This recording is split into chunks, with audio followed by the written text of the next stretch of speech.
word. Let's go back and see what we can find out about this run. Watch the car on the right. Well, and the car on the left will probably you see the blocks fly over to the other side. I'm not positive that possibly something in the timing lights could have went over there, could have cut a tire on John's car. I mean, obviously that's just speculation, but you did see the pieces come over there. So, I mean, Kenny Bernstein was disqualified from the run when he hit those blocks, giving the win to John. But then, obviously, the problem set in thereafter. Let's take another look at it.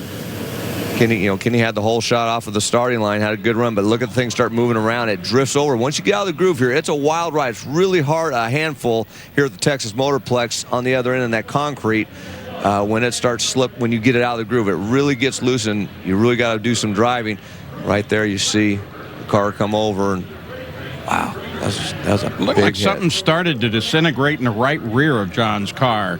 After I didn't see the block as that critically involved in it, but it may have been, as you said, Mike. Well, I mean, it could possibly have been pieces that went over there and cut the tire. We don't know at this point. Let's take another look at it. I mean, John's got his car pretty much stuck in the groove. It's not moving around too much on the other end. At this point, Kenny's ahead. You can probably see him. I don't know if Kenny was far enough ahead that he probably didn't see him. He wasn't that far ahead. Usually got to be more about a car length out. But then you see the right rear go on the car, and then that just drove the car over into Kenny's lane.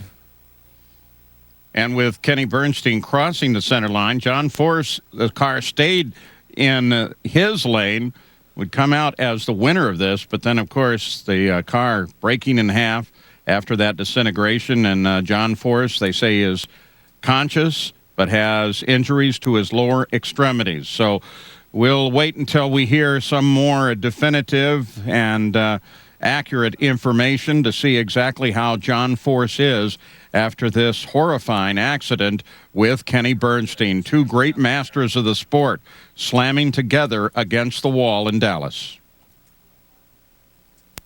The parachutes pulled the car apart. It was already broke, but then when the chutes went out, it separated the car. I thought it was the impact with the wall.